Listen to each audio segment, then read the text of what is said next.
Hey, I just realised I forgot my hat. The all-important hat. Yeah, man. So this is the final Q&A I'm going to do for this year, and it's a free-for-all. You can ask me anything. I'm not going to guarantee, it depends what you ask me. I might not answer it, but yeah, anything to do with the harmonica or to do with music, playing music, I'll do my best to answer everything for you. Let me know in the comments where you're coming from, and I'm going to get straight on with, I've had some questions by email, and then I'll try and answer everything in the comments as well. So I'll try and scan the comments as I go and see how we get on. So I'm going to start straight away with Virgil, who emailed me about breath control and said not been playing long. While he's playing the little drummer boy, he needs to stop and take a breath. How can he avoid that? So that thing of, you've played a few lines and then you get to the point where you kind of need to stop and take a breath. So I think, especially when you're a beginner, the important thing to do is get used to, can't take myself seriously with this on, is get used to this idea of breath control. So you need to think of yourself really just as a vessel for the air to come in and out of. Rather than thinking of blowing and drawing or sucking, those words are confusing. So you need to just think of the air as just coming in and coming out, with you just, allowing that air to come in and out. You're just like kind of the pipes for that air to come in and out. You're for the passage of the air. You need to reach a point where your body is essentially neutral, okay, in the airflow process. I don't have huge lung capacity. I just have air control, and that's the same with all harmonica players. Whenever you're puffing and panting, or sometimes I call it heaving, you're going to get out of breath quickly. I mean, I felt it then on my lungs. That was far too hard. So what I usually say is breathe, don't heave. And that is really, it's so important for beginners, but it's so important across the learning process. If I had a magic wand and I could get all harmonic players everywhere to do one thing, just like that, then it would basically be to control your airflow better. So yeah, that's the key thing. So it's kind of mind over matter, and it's kind of getting used to this idea that you're not blowing. People talk about blowing the harmonica. You're not blowing. The air is just coming in and out. So you've got to basically do less. You don't have to do more of anything. You need to do less. You need to relax your shoulders, relax your mouth, relax your lips, relax your tongue. Any tension, if it's all tight, you're going to run out of air. So it's about letting all that go. Not easy to do, doesn't happen overnight, but that's basically what's happening there. We've got Samuel in Slovakia. Hi, Samuel. How are you doing? Audio and video. Good. Thank you, mate. Mike Hardy says hello. We've got Michelle in Massachusetts. Michelle, I'm going to be getting onto your question in a minute. I know you emailed me. We've got Ian in Darlington in the UK. I may be gigging up near you, Ian, next summer, so keep an eye out. I've got some northern dates planned. Mr. Delight says, what's up? Hey, Mr. Delight. We've got Dude One, who is in Russia. We've got Jack 007, who has finally got a harmonica and is starting to learn, I think. And Gilberto is in Brazil. He says, thank you. You're very welcome. So yeah, I'm gonna crack on with these few emails that I've got, but do put your questions in the chat if you want to. I've got a few more emails to get through, but yeah, as I say, I'm going to try and get through everything if I can. Michelle, I'm assuming it's pronounced Michelle. We've got people from all around the world. I hope I'm saying your name right. Emailed a couple of questions, so I'm going to fly through these. Michelle Simon says, I can't get down to the 1.5 step bend on hole 3. How important is it to have that 3-draw triple step bend? Okay, short answer is not that important. It's not that important. You're not going to very often use that bend.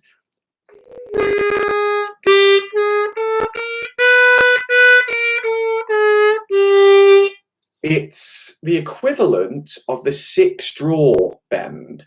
Now, I use the 6-draw bend, but mainly as a passing tone. It's not that often that I'll use it as a melodic note, as a key important note that is part of a melody. So it's not the end of the world if you can't get it, basically, is the short answer.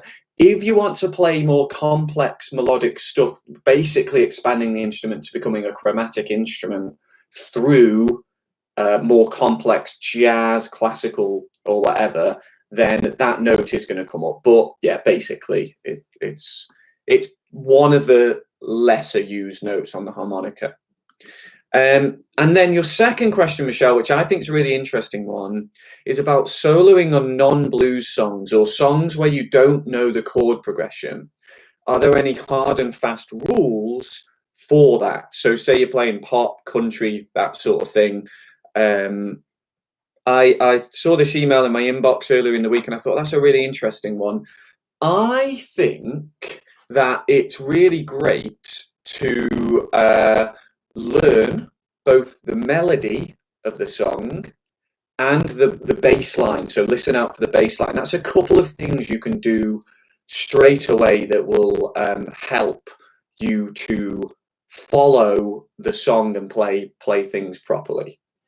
So if you learn the melody, it doesn't mean you have to solo by playing the melody exactly, but you can then learn to move away from that melody slightly to make it more interesting, turn it into a solo. Similarly, if you learn the bass line, then that means you kind of really connected with what the music is doing, and you can then branch out from there. And I think a lot of great harmonica solos for pop and country, rock and whatever, kind of sit somewhere between those two. They're not playing necessarily the full melody, but they're not obviously not just playing a bass line, but by listening into both of those, then you end up playing something that harmonizes with the music, that fits with what's going on around you. But the best thing you can do is just listen and play along. You know, at home in a safe place where no one's listening, play along to everything.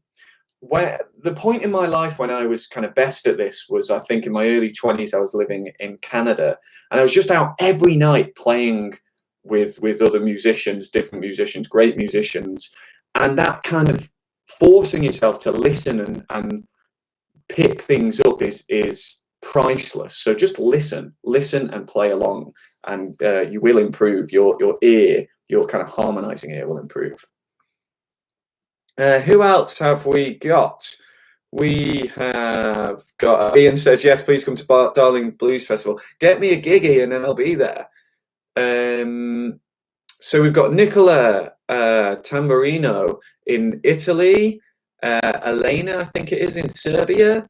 We've got Mike Grill in Larkspur, Colorado. That sounds cool, Larkspur.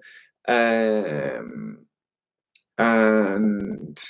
Elena says, no Serbia, Novak Djokovic. Yeah, I know Djokovic, I'm a tennis fan.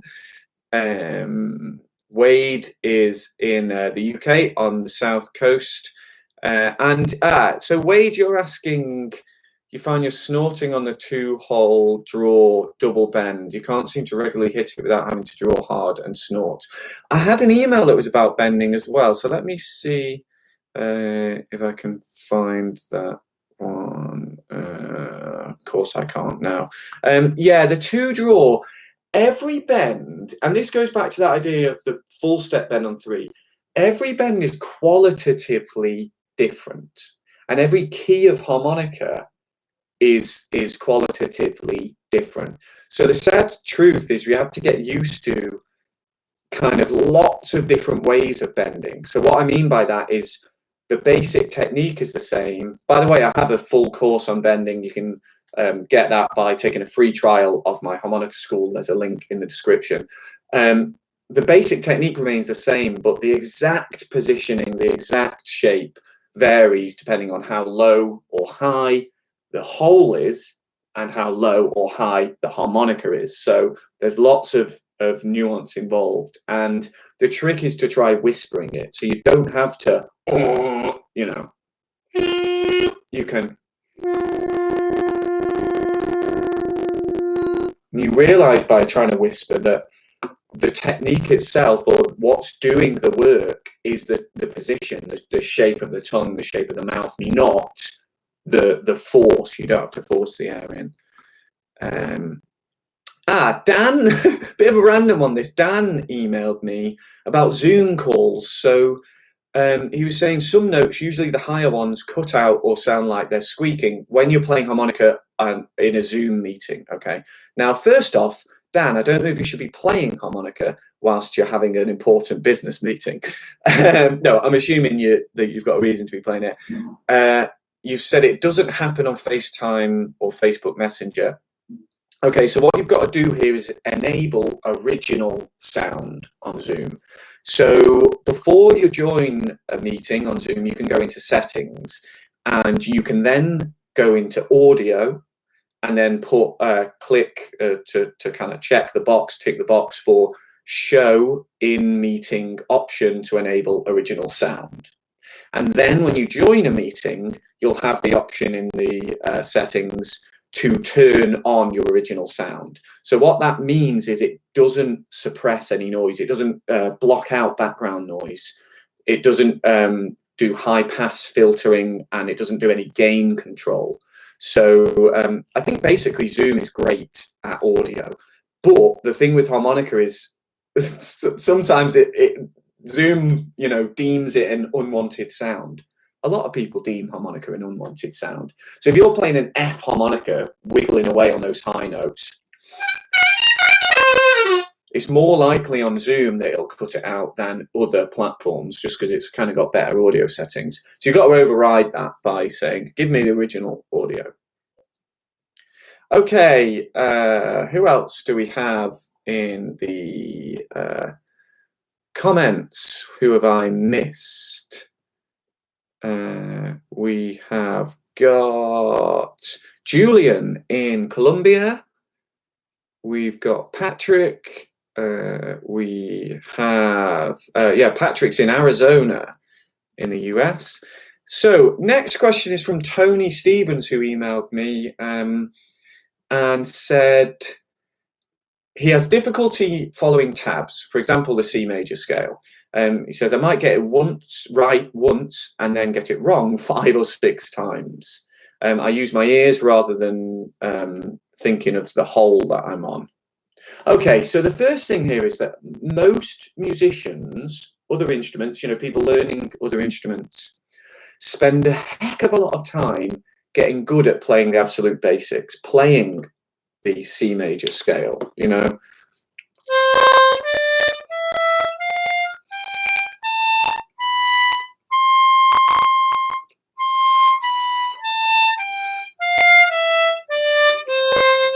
I saw something, can't remember where it was, something with Jason Ritchie talking about using scales as like a safe zone to practice your volume control, your vibrato, your different tone, your different techniques, tongue locking, lip pursing, etc.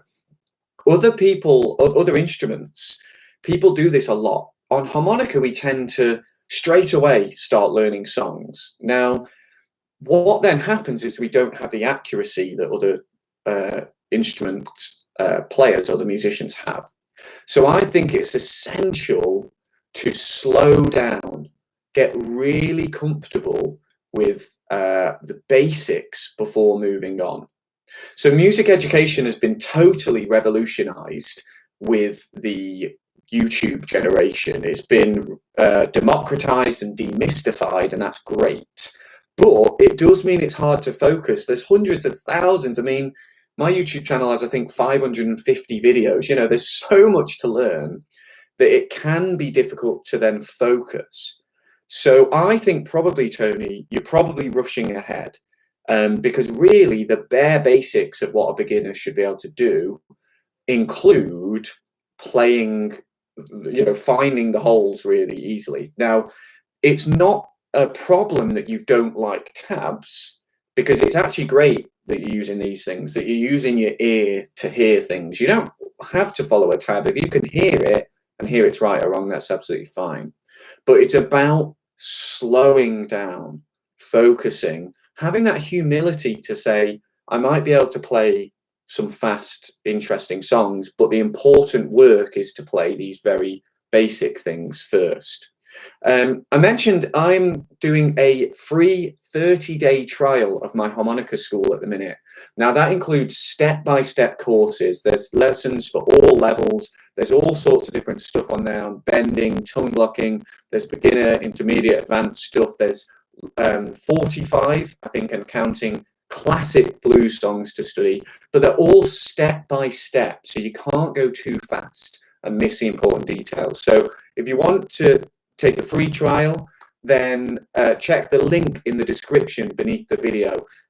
You can sign up, give it a go. If you don't want to stay at the end of it, you don't pay a penny. If you do, it's excuse me. If you do stay, it's $30 US a month. So and I'm putting more and more in there as I go. Okay. Who else do we have? Right. We have Samuel says, does a harmonica player need to know notes? That's a can of worms. That's a rabbit hole we could go down. I would say short answer, no. You don't need to know the note values, i.e. C, D, B flat, F, D, C sharp, whatever, the notes you're playing necessarily. There are wonderful musicians on all instruments who don't pay attention to those things. Also, if you're using tab systems, you're not going to see those, so it's not necessary. That said, if you want to get into that, yeah, it's not going to do you any harm, but essentially, no, you don't need them. Okay. What else do we have? Patrick says, do you work on your own harmonica? Do you take them to a professional? If you do it yourself, can you do a video on it? I don't do much, so I sometimes do a little bit. I kind of, to be honest, I'm too like head in the clouds, like thinking about lovely song lyrics and how I'm going to write the next song. I'm not really a mechanical kind of thinker, so taking things apart, seeing how they work, isn't the way I think. But I do a little bit sometimes. I'm actually going to combine your question, Patrick, with another question that I had emailed to me, because it's kind of related. So I had an email from Adrian saying many times the harmonica sticks on the overblow note after he's played the overblow note. So he goes to then play the natural note and it still plays the overblow. He says, I use Archaea harps. Apparently they're well set up for overblowing, but it still happens. So what should I do? So I'm going to combine that and Patrick's question. So harmonicas can be set up to make overblows easier. That's the first thing, but it's a fine balance. So if you make the overblow easier, then you have to play more gently, because if you push the note hard, then it will stick and you're more likely to get the overblow or silence than the natural note itself. So it's about finding the right balance for you. There's no perfect setup for everyone. It's about the specific setup for you and your style of playing. How hard do you play? What style of music do you play? So I think, if nothing else, it's useful to get familiar with simple gapping your reeds. So this is a little bit of work that I sometimes do, Patrick, to my harps.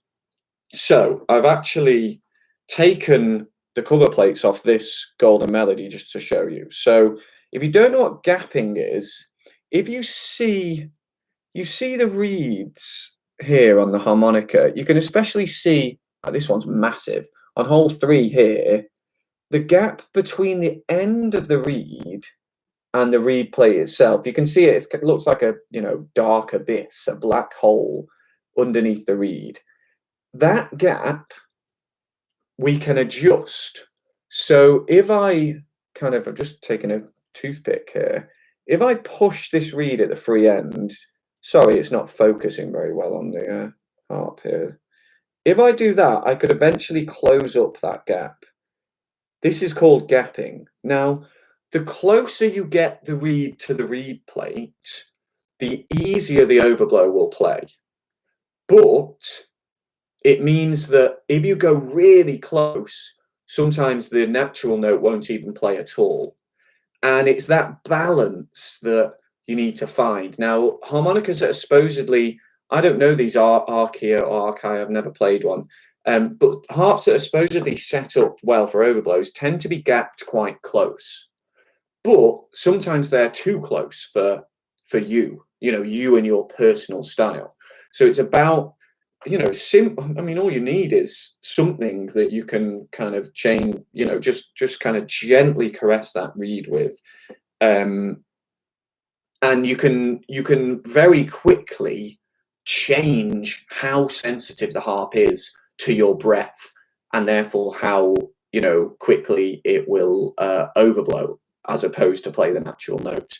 I am actually releasing an intro to overblowing course soon, so keep an eye out for that. Again, if you join my school, the course will then be included. All of my premium courses are included in my school membership, so when that comes out, it'll be included in that. So do consider joining that if you want to know more. Someone else in the comments was asking about overblowing. I don't want to get into the technique here. Again, I will have some stuff coming out soon on that.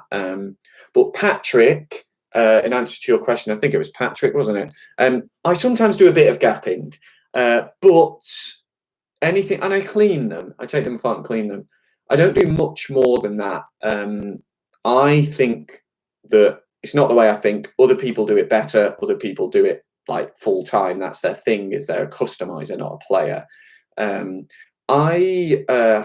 a guy over down near London called John Cook, who is a great repairer, and I use him sometimes for cleaning and repairing, and he's great. So yeah, I do recommend him. Okay, what else have I missed here? And Andriy Shevchenko says, "Hi man, I recently got my first harmonica, and I'm learning Love Me Do. Your tutorial helped." Yeah, you're very welcome. Evan has joined in Bristol. Hi, Evan. Good to see you. I'm sorry to butcher your name. Is it Przemysław? Sorry, terrible. You're in Poland. I can tell that's a Polish name. I have been to Poland, but I obviously don't speak the language.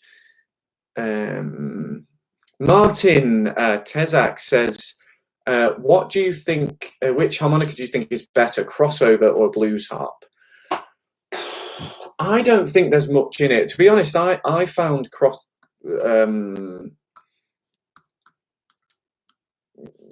I'd probably say a crossover, but I would basically say that with harmonicas you get what you pay for. So the absolute cheapest harmonicas are rubbish. They're just rubbish. If you get one free with a teach yourself book, it's not worth anything. It's a waste of time. You can spend hundreds of dollars or whatever on a customized one, and they'll be fantastic if they're customized to your specific needs. But this in between ground, basically when you get up to mid-range harps, I usually recommend special 20s. Anything that costs the same or more than a special 20 will be a pretty good harp. I had an email about this, where was it? From Ananda, I think it was. Ananda Ayu says, except the special 20, which harmonicas do you recommend for beginners? What do you recommend for people working up to expert? And as I say, it's really you get what you pay for. The only thing I would say is that the top end stuff, the customized ones, and this goes back to the idea of overblowing, the top end harps, they're only worth it if you understand what you're getting for your money. So if they're set up specifically for your style of playing. So for example, if they're gapped really close and then you're a really hard player, that's what you do, it won't be good for you. It won't be good. So it really is about your playing. But anything that, you know, is mid-range, then you know, they're good instruments. You don't have to spend a fortune. At the moment, I think, you know, special 20, you maybe pay $40 or $50. It's not a lot of money for an instrument compared with some others. Obviously, you end up getting loads of keys. You get a whole, you know, case of them. Okay, who else do we have?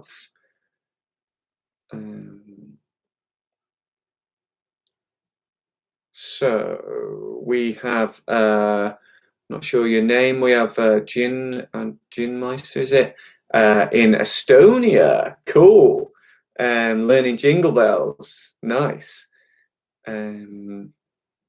Okay, what other questions do I have? I think I've got a couple of other emails, and then I'm going to get to the chat as well. So the other question I had from Ananda, I think it was about bending and tongue blocking. So bending and tongue blocking are most difficult to learn. The question says, do you have any plan to provide detailed videos about those? I actually have a full course on bending, which discusses tongue blocking, and I have a full course on tongue blocking, which discusses bending. So you can buy those courses individually, or you can get them both as part of the free trial of my school. Again, check the link. I have loads of YouTube videos on bending and on tongue blocking as well. So, you know, check them out. I do have stuff out there. Okay. What else did I have in the chat? Get your questions into the chat soon if you want me to answer them. I think that's most of the emails done.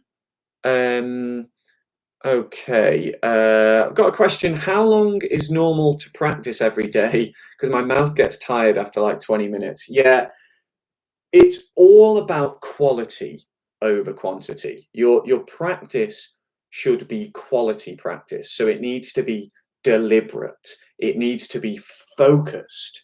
If you're watching Netflix or on the phone or doing some work whilst you're playing, or heaven forbid, driving, don't do it. Don't want to be responsible for any car crashes. If you're doing anything else, it's not focused practice. So sometimes, you know, I get asked this quite a lot, actually. What is the ideal amount of practice you should do every day? And some people say they're doing hours and hours of practice. You know, I'm doing hours of practice and not improving. It's because it's all about the quality. If you can do 5 minutes of focused practice, and that means concentrating on the things you need to work on most, the things you're struggling with, the things that really need your attention, and you're doing it in a quiet room, away from distractions, and you're going through methodically, you're going to learn a lot quicker than if you do 10 hours of just jamming every day. You know, it's not going to improve. There's value in it, but it's not going to improve your skills step by step in a kind of a methodical way. So it really is quality over quantity. That said, the more you practice, the more you get the stamina. You know, your lips get used to it, your cheek muscles get used to it. I remember when I first started playing, first teacher I had, Matt Walkler, used to say to do kind of stretching exercises like this to get these cheeks used to it. And I used to like sit waiting for a bus. I'd be getting a bus into Manchester or something, and I'd sit there like a madman sitting at the bus stop. And that can really help. That can be you know, it's just practice. So that does help. Samuel says, which type of amplifier do you recommend? Oh, I have, I'm not gonna, they're all piled up under a load of stuff down there, so I'm not going to get them out, but I have a Harpgear HG2. That's my little amp. It's like 7-8 watts. I have a Vice, big kind of Bassman 2x12 style thing, like 50 watts. And then I have my in-between amp, which is custom made. So this is the only one that exists. I will show you this one because it's near the front. This is custom made to my spec, and I love this thing. It's a fat tone amp. This is the only one in the world, and I got built into it an analog delay circuit. That's what those black controls are there. Fat tone amps. Google it. Fat tone amps. They're based here in the UK. If you are in the UK, you can go and visit him and go to his workshop. Dave Walker is the guy who runs the company. They're amazing. So I recommend those. Okay, what do we have? Elena says, where can we find you? Email. Yeah, if you go to LearnTheHarmonica.com, there's a contact page. Yeah, and again, there's a link to the website in the description. Okay, what else do we have? Pedro says, how can I donate 50 euros? You can, there's a link in the description to donate as well. It's just LearnTheHarmonica.com/donate. But yeah, please, that would be great, Pedro. It all helps. Again, in the description. Steve says, have you ever tried a Fender Blues Deluxe? I might have played one at one point. I've played through plenty of amps, at other people's gigs, other people's venues, at jam nights and stuff. I've never been that into gear, but if I like the sound, then I go with it. I follow the sound. That's how I got my Vice amp.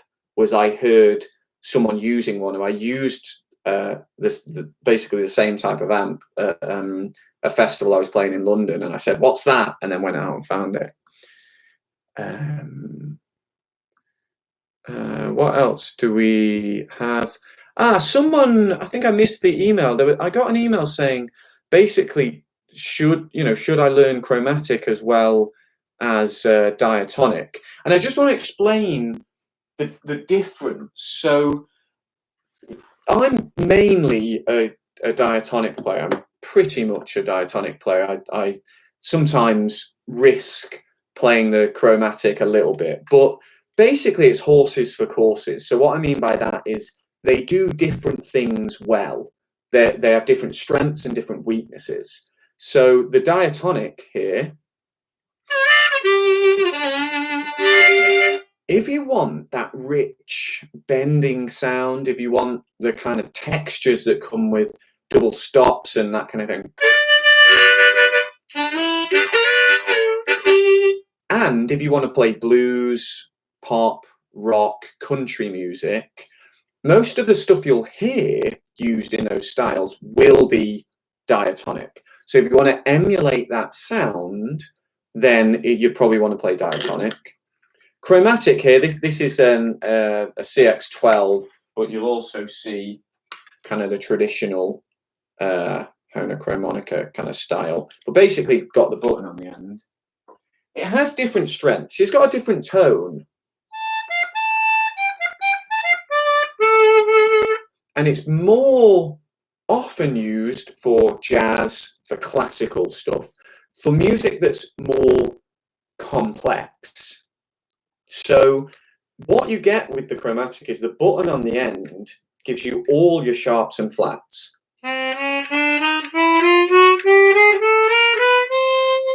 So you've got the full chromatic scale, hence chromatic harmonica. You can get those notes by bending and overbending on a diatonic, but the diatonic isn't set up to play all of those missing notes.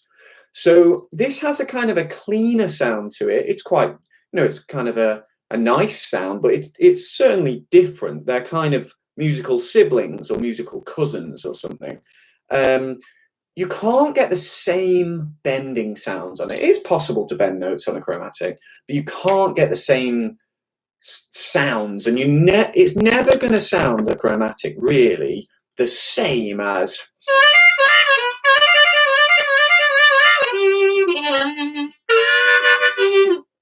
it's not got that raunchiness built into it. So it depends what you want to play. They're both beautiful instruments. I wish I could play this better. I can barely play the thing. I just fudge my way through sometimes. But basically, they're different beasts, as sometimes I would say. Okay, Mark Air is here. Hey, Mark. Says, up the cobblers, Merry Christmas.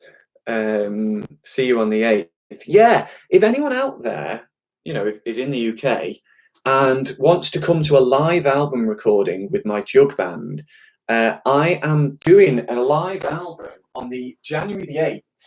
So this is the band, the Jake Leg Jug Band. It's all like 1920s and style stuff. This is our latest album, Goodbye Booze, all about the Prohibition. And we're making a live album, my first ever live album, Saturday the 8th of January in Stoke-on-Trent. And you can get tickets not through my teaching site, but through my music website, liamwardmusic.com. So check it out. You'll be very welcome. We're trying to just get a bit of a crowd, all COVID safe, spaced out, but a bit of a crowd in the theatre we've booked, just to make a bit of noise and make it a gig, as it were. So I'll see you there, Mark. Hopefully see some others of you. Okay, so we've got a question. Can you play 4-draw and 5-draw as a D minor chord in second and third position on a C harmonica? So you've got your root and your flat third, your blue third, with your 4 and your 5 draw. So so D and F. So yes, I mean that, and you could put the 6th draw in as well, and then you've got the root, flat third, and the 5th.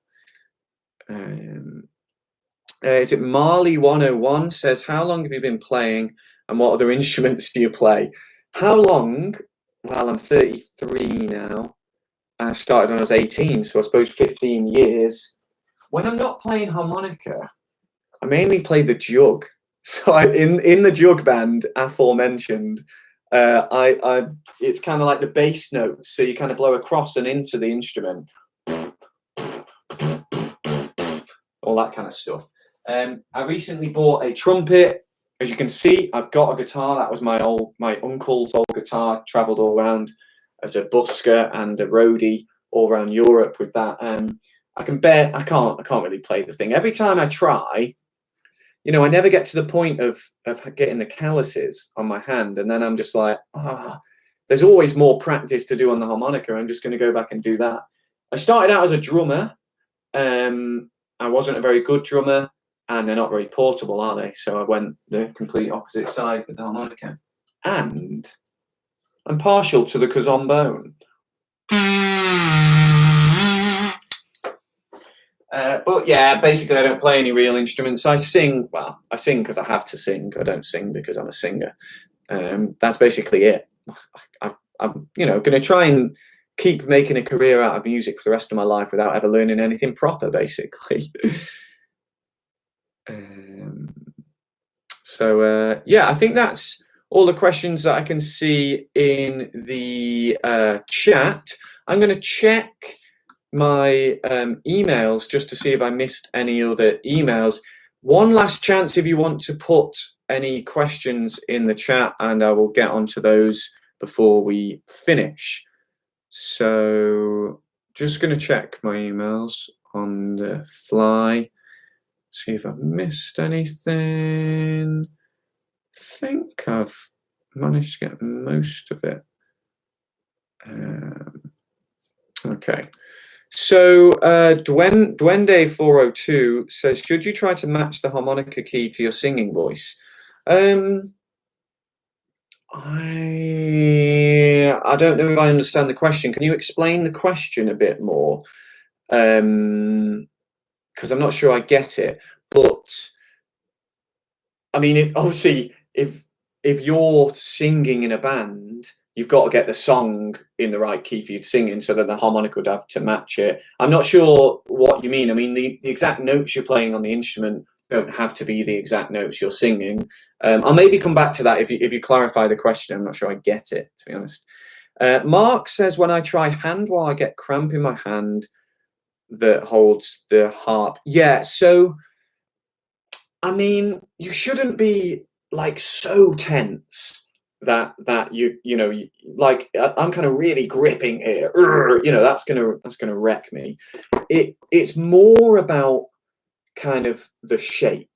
So if you've got a nice shape, I'm kind of creating a kind of cavity there on a G harp here. The low harps sound nice with a wah.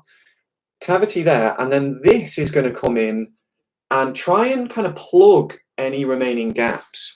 So instead of just kind of on and off, which wouldn't do much in terms of a real wah, I'm going to try and kind of make it so there's no gaps anywhere. Now, if I do that, I can just come on and off a little bit.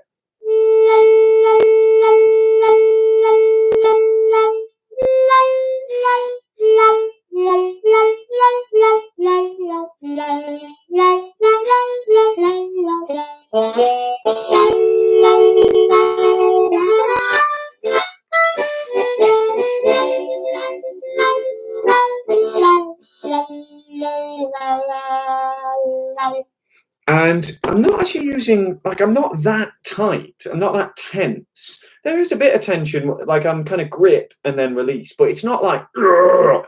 It's like when you're learning to bend, at first you put in too much effort. I can remember when I passed my driving test that I was like so tense. The first few weeks of driving, my hands were hurting. I was like holding the wheel, like, and then I realized, I can loosen up. It's all that unwanted tension. I mentioned this, I think, in the last Q&A, but a friend of mine has a YouTube channel teaching tennis lessons. He's an ex-pro tennis player. He's toured around the world and he, played against some top players. And one of his videos was talking about how when you're learning a skill, you tend to tense up. So he was talking like backhands or whatever. When you're going for that backhand, you kind of, you put in loads of effort. Whereas if you look at like Roger Federer, it's so smooth. He's not thinking about it. And it's the same with this, that the tension often exists, not because it needs to be there, but because your skill level isn't quite up to the point of being able to relax. As I say, you need a little bit of tension, but and you will get used to having to use that. But yeah, you don't need too much. So many of our problems as harmonica players are down to tension. So which sidal harmonica? Which sidal harmonica would you recommend? I like all the side. I don't think I've got any sidals at the minute, or I do have. I'm going to show you this because I don't recommend it. I've got a blues favorite. I don't like it because it's really heavy. I like the more traditional sidal models, the kind of 1847. The wooden combed ones are really beautiful. They have a great range of harmonicas. Sidal do, again, the thing with makes and models, you get what you pay for. But the other thing I forgot to say was that after considering price and quality, there's a lot of personal taste that goes into it. So there's nothing especially wrong with that blues favorite harmonica, but I don't like it. It's a personal thing. Some people sound great on Lioskas. I don't sound very good on them. So it really does come down to what suits you, what sounds good when you play the instrument. One more question, and then I think I'm probably going to be done. What do you think about East top harmonicas? I think I've tried one. I tried a Brendan Power. He sent me I think it was a 13 hole thing, Lucky 13 or something, and he was using East top harmonicas to make them.